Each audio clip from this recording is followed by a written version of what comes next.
بسم الله الرحمن الرحيم.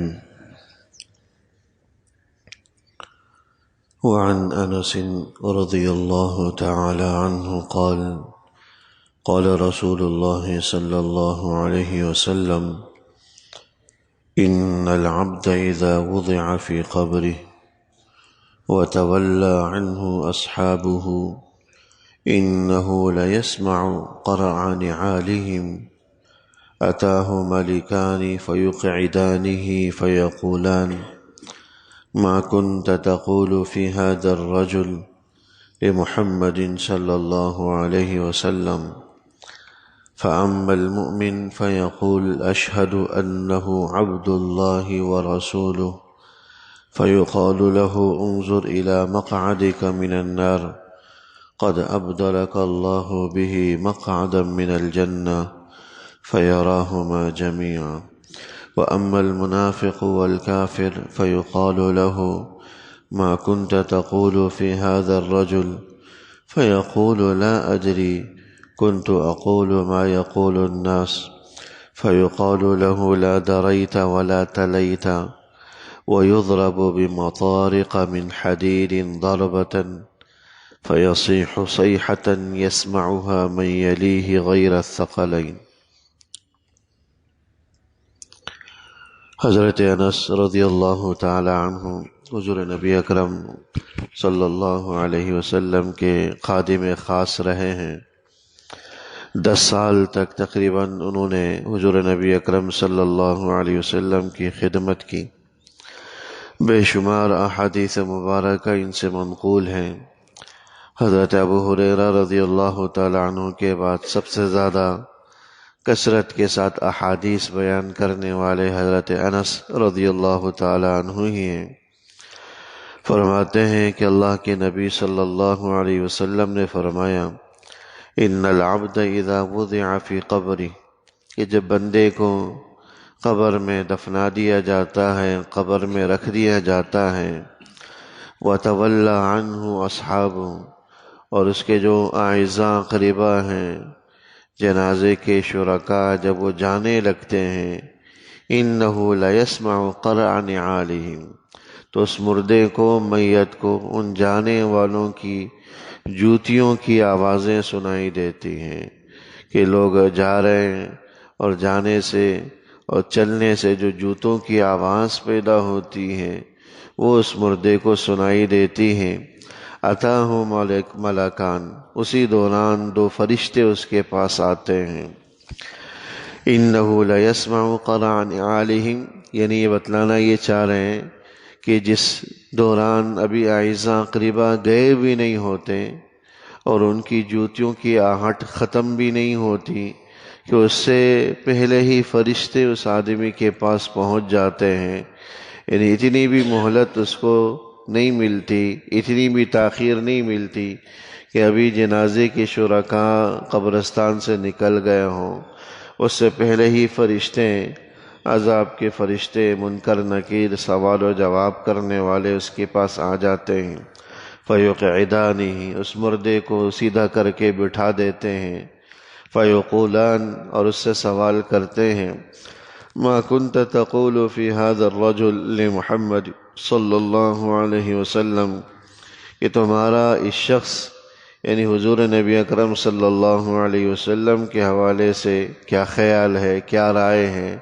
تم ان کو کیا سمجھتے ہو؟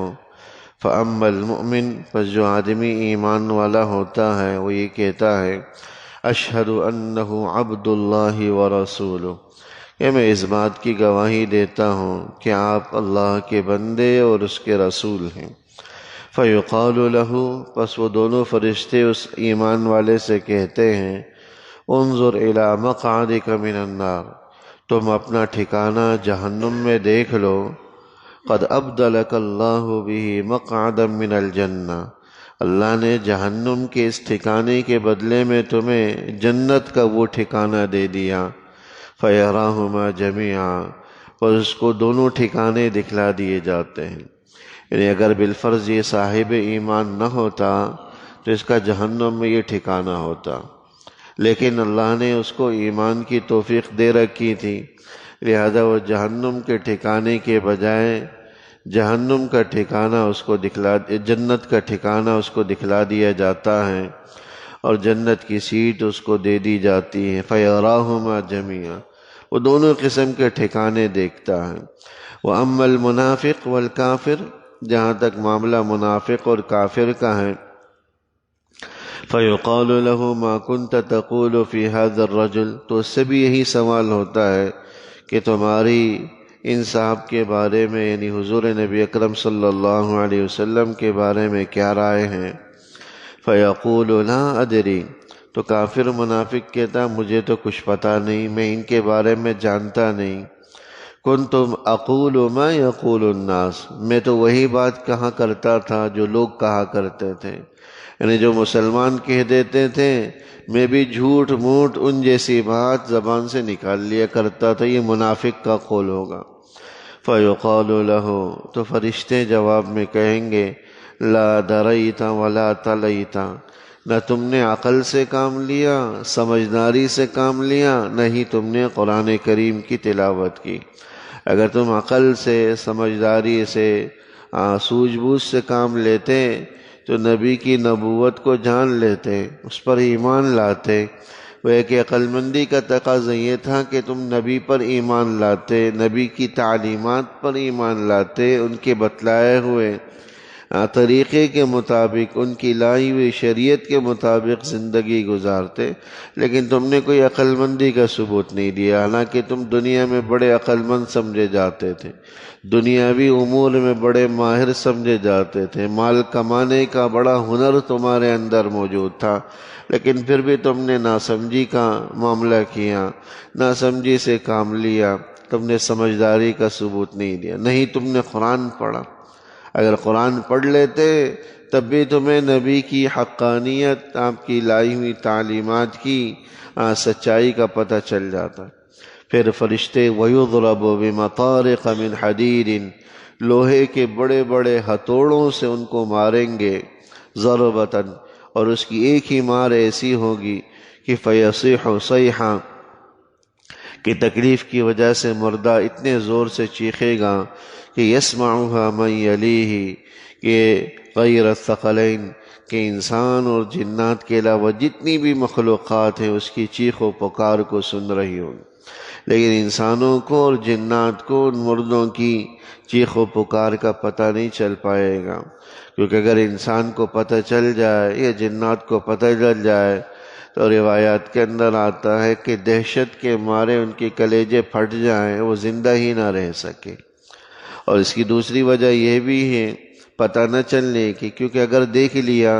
کہ مردوں کو عذاب ہو رہا ہے تو پھر تو ایمان بالغیب ہی نہیں رہا، غائبانہ ایمان، بن دیکھے ایمان لانا، یہ ہے اصل امتحان کہ کون بن دیکھے ایمان لاتا ہے۔ اب اگر مردے کو عذاب ہوتا دیکھ لیا تو پھر یہ تو بن دیکھے ایمان لانا نہیں کہلایا، یہ تو دیکھ لیا۔ اب دیکھ لینے کے بعد پھر ایمان اس درجے کا نہیں رہتا، اور پھر تو ایمان وہ معتبر بھی نہیں رہتا۔ ایمان جو معتبر ہے وہ ہے غائبانہ ایمان، ہم نے دیکھا نہیں لیکن ایمان لانا، اللہ کو دیکھا نہیں ایمان لانا ہے، نبی کو دیکھا نہیں ایمان لانا، فرشتوں کو دیکھا نہیں ایمان لانا، جنت جہنم کو دیکھا نہیں بس اس پر ایمان لانا ہے۔ قبر کا عذاب یہ برحق ہے، ہم نے دیکھا نہیں سنا نہیں لیکن اس پر ایمان لانا ہے۔ تو یہ انسان اور جنات کے علاوہ جتنی بھی مخلوقات ہوتی ہیں وہ اس کی مار کو سن رہی ہوتی ہے، اس کی چیخ و پکار کو سن رہی ہوتی ہے۔ یہاں اس حدیث مبارک کے اندر بتلایا گیا کہ ایمان والے اور کافر منافق دونوں کے لیے دو دو ٹھکانے تیار ہوتے ہیں، گویا کہ دو دو جگہوں کے اندر ان کی سیٹ بک ہوتی ہیں۔ جہنم کے اندر بھی ایک سیٹ اس کے لیے مختص کر دی جاتی ہے اور جنت کے اندر اس کے لیے بھی ایک سیٹ بنا دی جاتی۔ پر جو آدمی دنیا میں رہتے ہوئے جنتیوں والے اعمال کرتا ہے، اللہ اس کی سیٹ کو، جہنم کی سیٹ کو تبدیل کر دیتے ہیں جنت کی سیٹ سے، اور پھر وہ جہنم کی جو اس کی سیٹ تھی وہ کسی اور کو دے دی جاتی ہے، کسی کافر کو دے دی جاتی۔ اور اگر اللہ نہ کرے اس نے کفر و نفاق پر زندگی گزاری تو جنت کی اس سیٹ کو تبدیل کر دیا جاتا ہے اور جہنم کی سیٹ دے دی جاتی ہے، اور جنت کی سیٹ کا کوئی اور وارث بن جاتا ہے، کوئی اور حقدار ہو جاتا ہے جس نے دنیا میں ایمان کے مطابق زندگی گزاری۔ تو یہ قبر کا مرحلہ ہے جس کا ذکر اس حدیث میں کیا گیا۔ اس میں ایک بات یہ بھی بتلائی گئی، اِنَّهُ لَيَسْمَعْ قَرْعَ نِعَالِهِمْ، کہ مردے اپنے اعزاء اقربا کی جوتوں کی آہٹ بھی سن رہے ہوتے ہیں۔ اس لیے بعض علماء نے احادیث سے بھی پتہ چلتا ہے کہ مردوں کو دفنانے کے بعد بھی جو اعزاء اقربا ہیں ان کو اتنی دیر تک قبر پر ہی رہنا چاہیے، تو استغفار اور دعاؤں کا اہتمام کرنا چاہیے۔ احادیث میں اس کی مقدار بتلائی گئی، جتنی دیر میں اونٹ ذبح کر کے اس کا گوشت تقسیم کر لیا جائے، یعنی وقت تو نہیں بتلایا گیا، یعنی جتنی دیر میں اونٹ ذبح کر کے اس کے گوشت کو کاٹ کر تقسیم کرنے کا وقت لگتا ہے، اتنی دیر تک اعزاء اقربا کو کم سے کم جو قریبی رشتہ دار ہیں قبرستان پر مردے کے پاس رہنا چاہیے، دعاؤں کا، استغفار کا، تلاوت کا، اور اس کے لیے ایصال ثواب کا اہتمام کرنا چاہیے، تاکہ جو اسی دوران فرشتوں کے سوال و جواب کا مرحلہ ہے وہ اس پر آسانی کے ساتھ، خیریت کے ساتھ گزر جائے، کیونکہ جو ہم قرآن پڑھ کر بخشتے ہیں، ایصال کرتے ہیں، اس کا ان کو نفع پہنچتا ہے۔ اب ان کو اس کی سب سے زیادہ حاجت ہے۔ بعض روایات کے اندر آتا ہے حضرت عبداللہ ابن عمر رضی اللہ تعالیٰ عنہما ایک دفعہ سفر پر تھے، ان کے ساتھ آپ کے ملازم تھے، تو ایک جگہ بہت بوسیدہ سی قبر دیکھی تو آپ فوراً وہیں اتر گئے، اور اتر کر آپ نے 2 رکعات پڑھی۔ تو جو ملازمین تھے، جو ساتھ چلنے والے، انہوں نے پوچھا کہ یہ کوئی خاص جگہ ہے جو آپ نے یہاں اتر کر نماز پڑھی، یا کوئی اللہ کے نیک بندے کی قبر ہے جس کی وجہ سے آپ نے یہاں قریب میں نماز پڑھی؟ تو فرمانے لگے کہ نہیں، جب میں یہاں سے گزرا، بوسیدہ قبر کو دیکھا، تو میرے دل میں یہ بات پیدا ہوئی کہ یہ قبر والا ابھی اس مرحلے میں ہے کہ لاکھ خواہش کرے 2 رکعات پڑھنے کی لیکن نہیں پڑھ سکے گا۔ اس کو مہلت جو ملنی تھی وہ ختم ہو گئی، یہ پڑھنا بھی چاہے تو نہیں پڑھ سکتا، اگر پڑھ بھی لے تو اس کو کوئی نفع نہیں ملے گا، کیونکہ قبر کا کوئی معاملہ جو ہے پھر وہ اس پر جزا و سزا کا ترتب نہیں ہوتا۔ لیکن اللہ نے آج مجھے موقع دے رکھا ہے، تو بس یہ خیال کا آنا تھا کہ میرے پاس تو موقع ہے 2 رکعت پڑھنے کا، لیکن اس کے پاس نہیں، لہذا میں اتر کر 2 رکعت میں نے پڑھ لی، 2 رکعت پڑھ لی۔ تو جو اللہ نے ہمیں مہلت دے رکھی ہے اس کو ہم غنیمت سمجھیں، قبل اس کے کہ وہ وقت آئے کہ ہم مہلت حاصل کرنا چاہیں بھی نہ مل سکے، ہم خواہش اور آرزو کریں 2 رکعت کی، لیکن اس کی بھی اجازت نہ ملے۔ اللہ جل شانہ زندگی کے لمحات قیمتی بنانے کی توفیق عطا فرمائے۔ ربنا تقبل منا انك انت السميع العليم وتب علينا انك انت التواب الرحيم،